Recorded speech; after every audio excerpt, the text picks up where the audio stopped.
Welcome, everyone, to another live reading. Today, we are back in Beyond the River by Anne Hage Dorn, the untold story of the heroes of the Underground Railroad.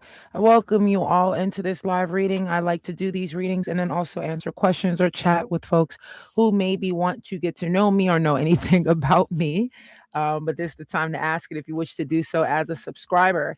So we'll just jump into reading very quickly. And every once in a blue moon, I'll take a quick break, of course. I always have the baby in the background. Got to keep an eye on him as we read too as well. Chapter 18, Exposing the Chain. Very important. I try to give tips as long as every time I read. Take your time with it. Do not feel crazy when you're reading. Take your time, read word by word. Your brain is going to process the information. I promise you it will. So please do not feel crazy if you don't know a word. If you don't know a word, take a time to pause, sound it out, break it into syllables, whatever you have to do. But don't feel crazy when you're reading. Everything is a learning experiment, everything is a learning moment every day. That the good Lord gives us breath to be able to breathe and do so. So I thank you all for being here. Okay, so exposing the chain. In late October, a pose of Mason County men came through Ripley and headed north, expanding their band as they rode. Their aim was to abduct a black man and his family who had made it on the underground as far as Delaware, Ohio, at least 130 miles from the river. The man had stayed in Ohio for more than a year, always with the intention of one day moving on to Canada. He was the former slave of someone in Kentucky, and a chain of informers had exposed his new life to his foes across the river. The abduction was a success, and the pose returned through Ripley with its prey on the back of the lead rider's horse. A month later, the black man from Ohio was sold downriver in the South as punishment for his escape. In response to the incident, the philanthropist wrote, "When was Ohio free? Never. It is a mere race ground between the slave states and Canada, between the land of violence and oppression and the land of liberty. And all its highways and byways are so many courses entered and scoured and run over by the slaveholders and their hirelings to run down, seize, and kidnap either bond or free black or white. 10 days or so before the Mahan trial, Northern Kentucky farmers in the counties along the river collected their axes from woodpiles and their pitchforks and scythes from the fields and locked them in boxes and cellars. They cleaned their guns and piled up reserves of ammunition. They checked the strength of bars on doors and filled barrels with water in case of fires. They did anything they could think of to prepare for what they were told was about to happen: a slave insurrection in Boone County, directly across the river from Cincinnati. All the slaves between Florence and Covington were planning to leave, it was said, and this would happen on the night before the Mahan trial was set to begin. The rumors warn. We will return in a few minutes.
Continuing our reading.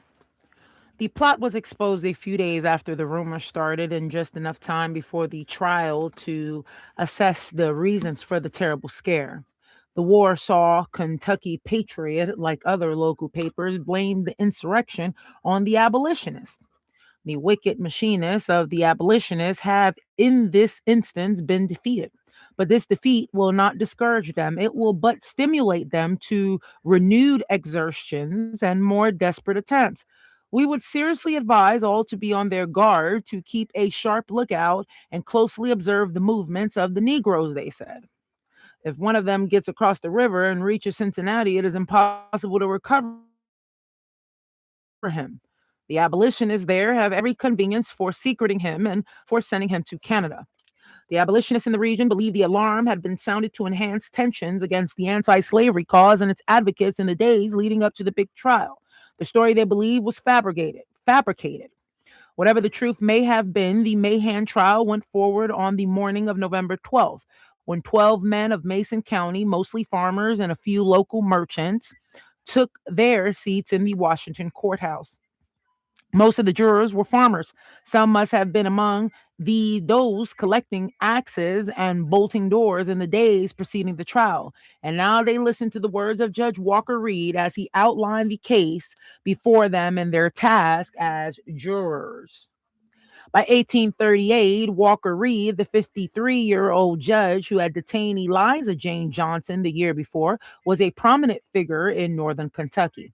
Born in Virginia, Reed had come to Kentucky in the early part of the 19th century, had served as a state representative for the district 4 times between 1810 and 1817, and had been appointed to his current post as circuit judge in 1832. Notorious for his strident, brave, and often combative opinions, he was highly respected among lawyers and politicians in the state. Slaveholders, especially, were drawn to him because he was known for his ardent soliloquies in defense of slavery.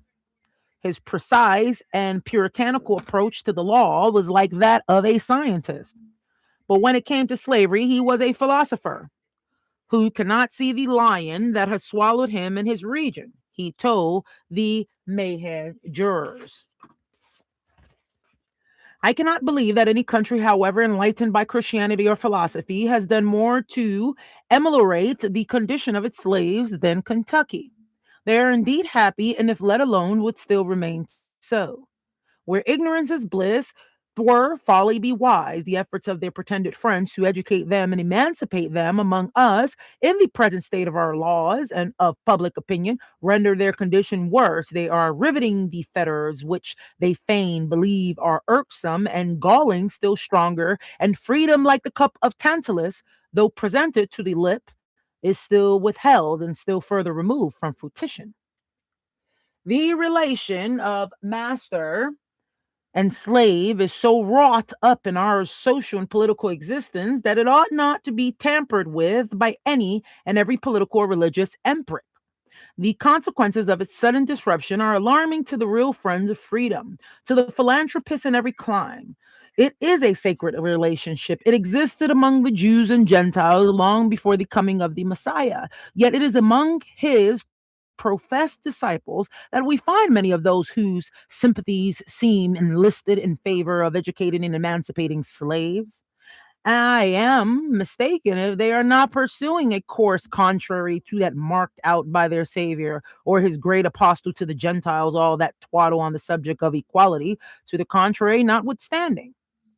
After noting that the Constitution recognized the right to hold slaves, Judge Reed continued with the following, and we will return momentarily. Thank you all for being here. Please subscribe if you haven't done so, and we will return momentarily. Thank you for tuning into the reading.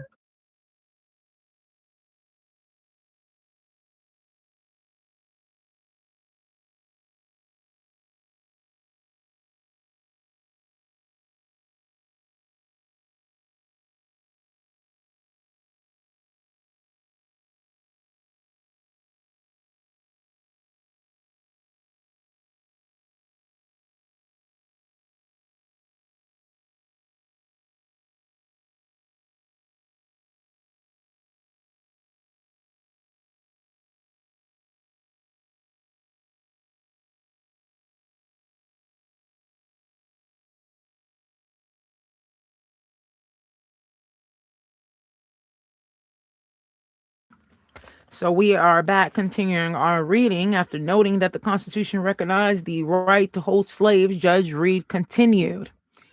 When they talk about the truths which they maintain as self evident, that all men are born equally free, we must point to the practice of our fathers ever since the adoption of the Constitution to prove that slaves were not included in that expression. Your duties in the presentation of crime extend only to the county of Mason. You must state the place where the crime was committed to enable the accused to make defense understandingly, or it is essential, and without a designation of the place where the crime was committed, the indictment would be bad at common law, much more under our Constitution, which secures the accused a right to trial in the county where he is charged to have committed the offense and by a jury of the vicinage. Do not, therefore, suffer yourselves by an honest enthusiasm for the public safety or because of the alarming magnitude of the offense to be deluded into a belief that this court can take jurisdiction of any crime committed out of the state. Heaven and earth may pass away sooner than one jot or tittle of the law shall be violated, and if you should inadvertently present for crime committed out of the county of Mason, the humblest citizen shall have the law when the evidence comes to be heard in court. 2 days later, on November 14th, a dirge of hard rain fell upon the valley as the trial commenced in the courthouse in Washington. A two-story building made of native limestone with walls 2 feet thick. This was the same courthouse where Eliza Jane Johnson had feared for her life a year before.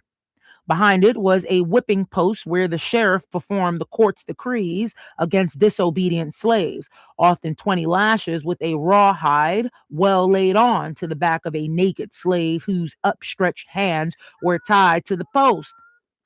In the front and to the side was a stockade where slaves were sold.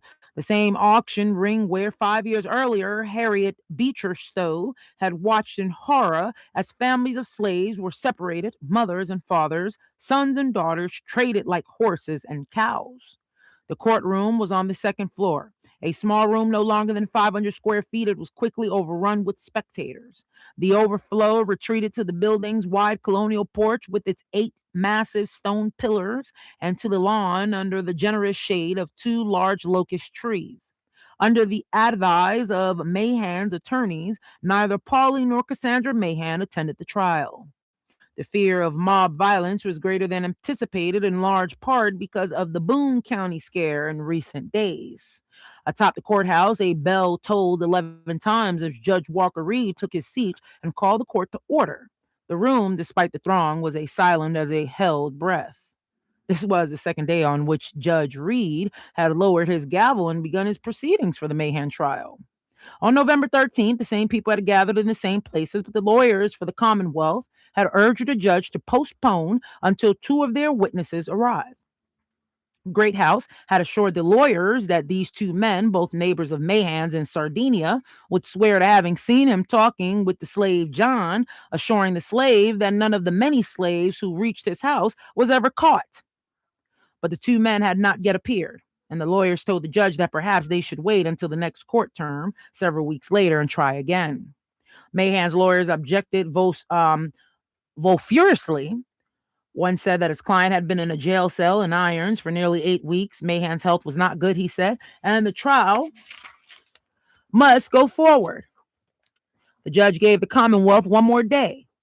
The men from Sardinia never showed up. And so, on the morning of November 14th, 2 men came to Mahan's cell, removed the chain from the manacles on his ankles, and led the tall, swarthy, bearded Ohioan, his eyes adjusting to the autumn sun, along the flagstone walk to the courthouse. We will return shortly. I thank you all for being here. Subscribe if you wish to, and place any questions inside the comment box when you all are ready. Thank you all for listening. Thank you all for being here. We'll be back shortly.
Thank you all for being here. We are continuing in our reading. Mahan's defense team consisted of four attorneys whom Rankin had helped procure through his contacts in the region. They were the Honorable John Chambers, a native of New Jersey who lived in Washington, Kentucky, and who had served as a Whig member of Congress since 1835, his son in law, partner since July of 1838, Francis T. Chambers, who would one day gained fame of representing Margaret Garner, the slave out of Cincinnati who killed one of her children to prevent him from living in slavery. John C. Vaughn, a prominent Unitarian who worked at the Cincinnati law firm Vaughn and Cranch, and Ripley's own renowned and highly regarded attorney Chambers Beard. Thomas Y. Payne headed up the Commonwealth team and was assisted by John A. McClung, John D. Taylor, and Henry Waller. Payne and Waller, partners in a Maysville firm since June 1838, solicited cases in Mason, Bracken, Lewis, Fleming, and Greenup counties. Payne had worked in the circuit courts of the First Judicial District since 1836. McClung was a Washington, Kentucky attorney, and Taylor practiced in Maysville. There were two indictments against Mahan, one regarding the slave named John and the other the slave Nelson, and they were to be judged in separate trials. Attorney Payne began the proceedings of the first concerning John by calling William Greathouse to the stand. Okay, keep following along. After eliciting some background testimony, okay, from Greathouse, Payne asked about Perigo's encounter with Mahan and the letter Mahan allegedly wrote that night. Okay. On the night of the 4th of August, I was in hearing of Mahan and Perigo. The same night this letter was written, this is the same letter Perigo handed me. Perigo had with him a Negro woman who Perigo said to Mahan was John's wife. Mahan came out with a rifle on his shoulder and told Perigo he must go to John Hudson's. Perigo refused. Mahan insisted and talked loud, Perigo being deaf. Tell all from the beginning. Mahan said Greathouse told Perigo if he would go on to some place inaudible to Greathouse, some place to the north, he believed the woman would find her husband. He gave money and a letter to Perigo, who went on with the woman, and Greathouse claimed he followed them. He saw Mahan writing the letter in the street that night. He testified after answering a series of questions about how he knew Perigo and the woman who accompanied Perigo to Mahan's. Greathouse stepped down. Perigo was then called to testify with his large, evasive eyes and nervously quick manner of speaking. Perigo informed the courthouse or the court that he had indeed gone to Mahan's in late July and had told Mahan that he lived near the river on the Ohio side. He also told Mahan about a black woman who had come to his house, the wife of a black man named John. He testified that he asked Mahan if he had seen such a man, and Mahan told him he had seen two black men by that name, one belonging to a Mr. Greathouse near Washington, Kentucky. Two of the Greathouse's slaves had fled, he said, and Greathouse had nearly caught one. Perigo then, according to his testimony, asked Mahan if the woman could find her husband. And Mahan allegedly said she could, but only if Perigo would bring her to Mahan's tavern.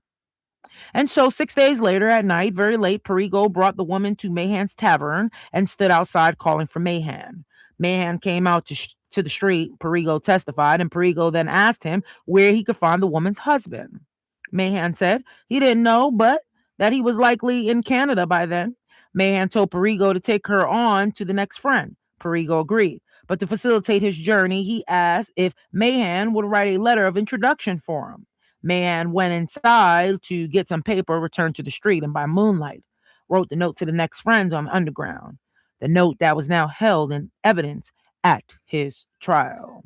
We will return momentarily. Thank you all for being here.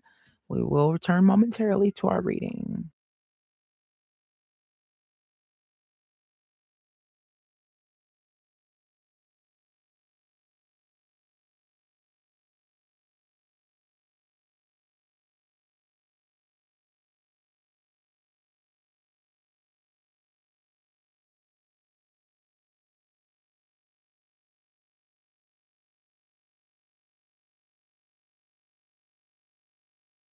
We are back, folks. Thank you all for being here. So, holding the letter, Payne asked Perigo, "Is this the same letter that he gave you and that you handed to William Greathouse?" "Yes, sir," Mahan then asked me. "If any more came to my house, to send them to him. He said there was a colored man in Maysville who sent him all he could and that he had helped along 15 within a short time past. Did he say that Greathouse's Negro had been there?" I understood him so. "Did he say he would pay you for sending him Negroes?" He did. "Did he pay you for bringing a woman?" He paid me $3. He said if it was any inducement, he would pay me if I would send him all that came to my house, that a colored man in Maysville, a barber, sent him all he could. Mahan's lawyer Chambers then asked, "Was this during the first interview?" "Yes, sir." Payne again. "Tell what he said about the connecting chain of friends from Kentucky running all the way to Canada, of which he himself formed a part." "I object," said Chambers. "The question is calculated to incense the public mind unnecessarily without having an effect to throw light upon the indictment." Then Payne, "This will open the question as to the whole fact whether the prisoner can be convicted through agency." Chambers again. "The attorney for the Commonwealth had better withdraw the question and press at the conclusion when the general questions will be made. He was willing to open the debate and rest the whole upon this question if the attorney for the Commonwealth pressed it, but he hoped he would not check the examination now." The judge intervened. The lawyers presented arguments regarding the question about a quote chain to Canada. The judge adjourned the court until the afternoon, giving Chambers time to consult with his client. From the point of view of the judge, if the question about a band of men helping slaves to Canada were to be discussed, then the trial could diverge from the charges in the indictment. It was Payne's hope and Greathouse's to explore that tangential path. Judge Reed gave Chambers the right to decide whether or not the question would be asked, and he adjourned the court until the afternoon. When they returned, Chambers permitted the question to be asked, and so Payne continued. "What did Mr. Mahan say about the connecting chain of which he himself was a part, extending from Kentucky all the way to Canada?" "Mr. Mahan asked me if the Negro had any money, and I told him not that I know of." Mahan then said there was a connection of friends who paid the passage of the Negroes to Canada. "How much were you paid for bringing a woman supposed by Mahan to be John's wife?" $3. "What did you do with the $3? "I kept it." "Did you consider you had a right to it?" "I didn't know." "Where did you leave Greyhouse when you went to talk with Mahan?" "I left him with the horses." "Did you expect him to follow you?" "I did." "Were you a tenant of Greathouse?" "Not then, but I am now." "For how long?" "For 3 years. We cultivate the farm on the shares. I get one half of all I raise." "Where did you reside before coming to Kentucky?" "In Pennsylvania. Was raised in Washington County, New York." "Did you ever live in Ohio?" "Yes, sir, in Columbia County, Columbiana County, sir." "What was your calling in Pennsylvania?" "Farming and other business." While Perigo was still on the witness stand, a juror fainted. During the necessary break, Perigo left the courtroom for a short time. Outside, he conversed with Greathouse, then returned to the trial. Payne continued. "Is there any arrangement to live with Mr. Greathouse longer than this winter?" "No, sir." "But there's a verbal agreement to live there longer." Chambers now. "Since you left the courthouse a moment since, have you had any conversation with any person about your contract with Greathouse?" "Yes, sir, with Mr. Greathouse." "What is the contract between you and Greathouse?" "A written agreement for the winter and a verbal contract for 3 years." At this point, the Commonwealth recalled Greathouse. Payne said, "Explain the circumstances of the contract." "There is a written agreement for the winter and a longer time spoken of. We spoke of breeding cattle and making cheese, but have bought another farm. I have concluded not to keep him any longer. He considers it an agreement. I do not." A lawyer who worked for the county then took the stand, and Payne asked him if he believed the handwriting was Mahan's in the letter that Perigo testified Mahan wrote for the slave to carry to the next stop. He said that it was. Chambers then asked, "Did you ever see him write?" "No, I judge from comparison, having seen and read a good many letters written by Mahan since he has been in jail, and which were handed me by the jailer to read. John Hill, the jailer, was sworn in. Payne asked, "Is this letter Mr. Mahan's handwriting, and have you seen Mahan write?" "I cannot swear positively, but it is my impression that it is, having seen him write 20 to 30 letters since he has been in jail." "Would you swear positively to your own handwriting?" "No, sir, not always." Chambers then asked, "Did you read his letters?" "I read all he received and wrote in his presence and at his request." At this point in the trial, all attention was focused on the letter that Mahan allegedly wrote under the light of the August 4th moon. Payne and his team of lawyers wanted to read the letter to the jurors to enter it as evidence in the trial. Chambers objected on the grounds that the letter was irrelevant to the government's charges. The letter, he argued, did not help to prove that Mahan had violated any laws in the state of Kentucky. The only motive in reading it could be to prejudice the minds of everyone in the courtroom against Mahan and all of his so-called links in Ohio. It was a ruse, just like all that had touched Mahan regarding this case and just like the case itself. But Payne was insistent. It is relevant because it tends to corroborate the details given by Perigo of his conversations with Mahan, and because it is necessary to prove that Mahan was one link in the chain of friends extending from Kentucky to Canada. And for this reason, if for none other, it is strictly legitimate that the jury may infer his participation in the crime by introducing the letter. Judge Reed ruled in favor of the Commonwealth, and the letter that supposedly proved the existence of a chain of friends between the Ohio River and Canada was entered into the public record then and for posterity.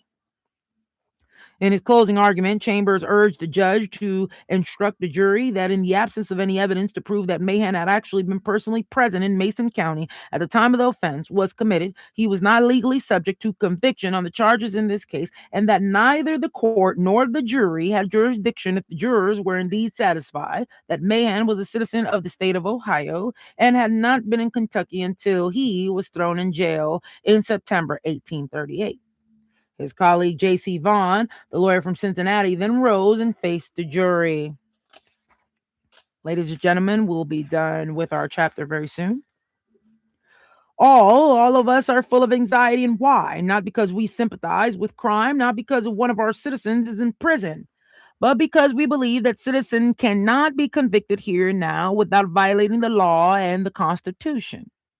There is, it is supposed, a line formed commencing at this place and extending through Ohio to Canada, the object of which is to further the escape of slaves. Now, the men who belong to it in Ohio are as guilty as the men who remain in Kentucky. And are they to escape? Are they amenable to no law? While thus violating our rights and destroying our property, ought they not to be, and are they not punishable by law? This is put before us, sir, and the case is a hard one, and it is well and strongly put. But I shall meet it, and I tell the gentleman plainly that by the laws of Kentucky, they who thus act, bad as they are, shall not be touched. Better far would it be that the property of both states and every living thing in both were annihilated than sacrifice this principle. No, the law of Kentucky does not and cannot operate in Ohio.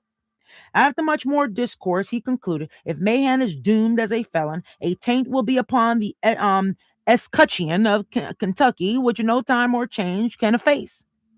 The jurors were then given a break, and when they returned, Henry Waller, a lawyer for the Commonwealth of Kentucky, delivered his speech. I agree that the question upon which this case turns is one of deep and vital importance, but it is a grand question of state of jurisdiction and national right. It is a question which reaches the most sensitive principle incorporated in our institutions, on which is already agitating this entire union to its farthest extremities, and under an influence of which our republic even now trembles to its deepest foundations. I understand these facts to be in evidence before the court that the accused stated to Perigo, the principal witness, that during the preceding month, 15 slaves had passed through his hands on their way from Kentucky to Canada, and of that number, two belonged to Mr. Greathouse, being the slaves named in the indictment. that there was a line of post reaching from the Friends in Kentucky to Canada with the express view of forwarding fugitive slaves from this state, and that when they were once safely arrived at his house, they were secure from the danger of apprehension. Accused at the same time made the proposition to the witness to embark in the same enterprise, offering to pay him for his services. And when the witness hesitated, the accused assured him there was no danger, for that there was a colored barber in Maysville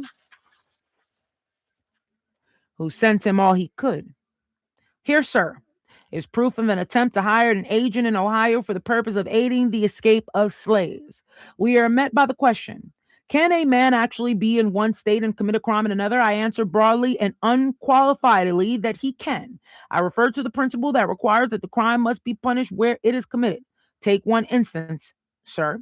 A man standing on the Ohio shore fires across the river and kills a man on the Kentucky side. The crime is not committed in Ohio, where the discharge takes place, but in Kentucky, where the ball takes effect, where the death happens, where the crime is consummated.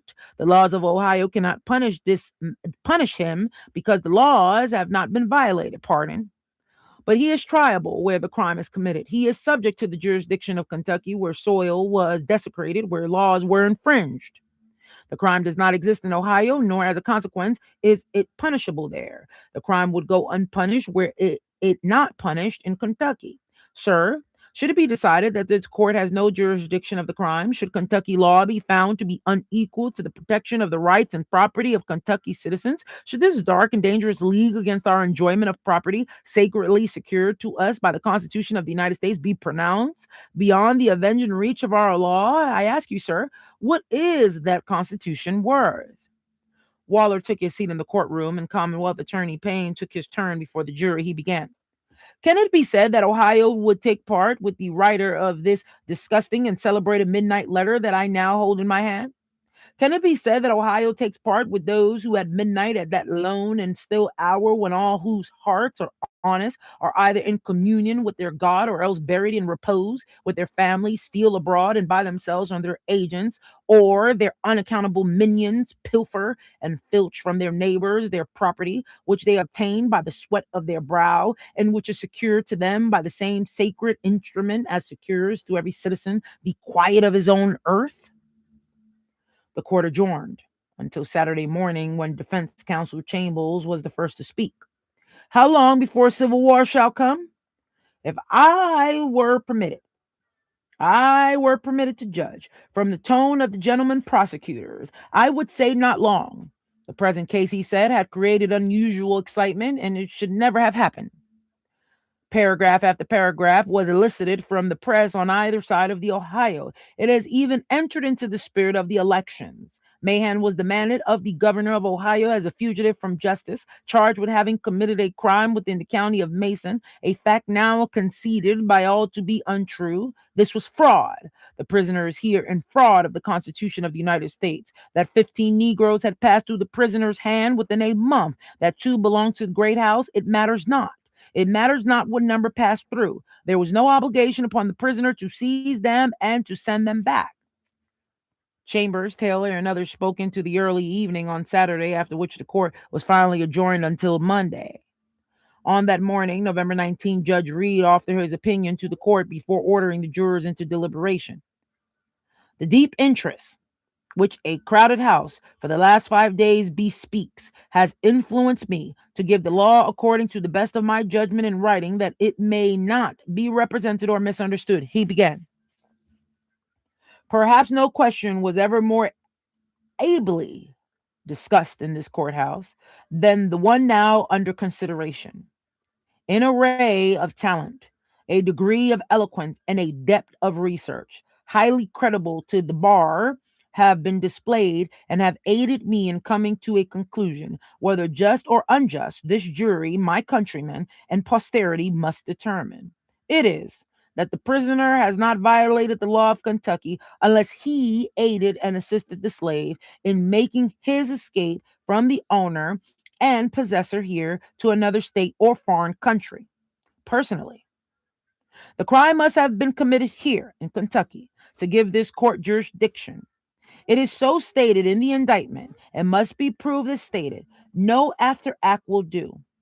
No aid and assistance given out of this state will do unless he was near enough at the time the escape was effected to receive information personally and aid in case of alarm by previous arrangement. But if near enough at the time the escape was effected here to aid in case of alarm or danger by agreement, he might be said to aid and assist the slave to escape from his master in Kentucky to another state. In slave stealing or any other kind of larceny, the thief, as well as the accessory to the thief, is moved and seduced by the love of gain. Can we say this of all whose mistaken zeal has induced them to give their money and means to establish a chain of posts or houses of refuge from Kentucky to Canada, to send out proclaimers to infuse their doctrines along our frontier, or agents to give information of the ease with which slaves can make their way to Canada? Would we not thereby include many of our best, though I concede deluded men from Massachusetts to Mississippi, whose zeal proves the sincerity with which they endeavor to sustain what they believe to be the holiest cause that tongue or sword of mortal ever lost or gained, the freedom of all mankind? While I deprecate their course and fear its consequences, I am not willing to call them felons, but to attribute it to a higher and nobler motive than sordid gain. The result of the whole of my examination and deliberation is that this court and jury have no jurisdiction of Mahan's case if, from the evidence, they are satisfied the prisoner is a citizen of the state of Ohio and have not been in the state of Kentucky until brought here by legal process to answer this prosecution. The jury have now heard the opinion of the court on the law of the case. They will apply that law to the facts if they choose and will find a verdict of guilty or not guilty as their own conscience may direct. On Monday afternoon, jurors asked that the witness Perigo be called again to the stand because they could not agree on parts of his testimony. The judge then interrogated Perigo, asking the questions the jurors had submitted to him. When they retired to the jury room, the courtroom thinned out in anticipation of a long deliberation. But as people were still leaving the building, the jurors returned. Their verdict, not guilty. Judge Reed turned to Payne and asked if the Commonwealth wished to proceed with a trial of the second indictment regarding Greathouse's slave named Nelson. Payne declined. Judge Reed then turned his attention to the prisoner. After 9 weeks, almost to the day since the arrest, the Kentucky judge dismissed all the charges against the preacher from Ohio. In that single moment, the pro slavery judge from Kentucky and the abolitionist felon from Ohio came together for the cause of justice. Amen. Can I get an amen? When y'all listen to this, even if you're not here live, but when you replay this video, can I get an amen? Indeed. One newspaper commented on the long silence after the verdict. Mahan, they said, stood motionless and stared silently at the judge. And for minutes after the dismissal, the judge was silent, too, abandoning his usual style of uttering philosophically sweeping statements at the close of a case. But perhaps what was most stunning about the verdict was the fact that although acquitted, Mahan was still not free. He spent that night in the windowless cell where he had dwelled now for more than 2 months.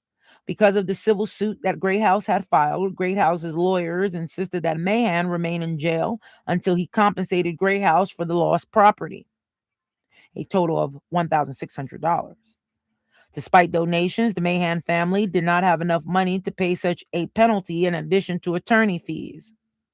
On November 20th, Mahan's lawyers were back in court, and Polly Mahan in Sardinia was packing her grip and arranging for a friend to take her children to her sister's home in Highland County. But before she left, a man who knew the Mahans well, William Dunlop, posted the security for Mahan's release. Dunlop was a wealthy farmer who had migrated from Fayette County, Kentucky to Brown County, Ohio in 1796, bringing a large number of slaves with him, then liberating them and giving them land north of Ripley. Amen? Can I get an amen in the room if you're listening? If Greathouse lost the civil suit, Dunlop would owe nothing. If Great House won, Dunlop would have to pay the $1,600.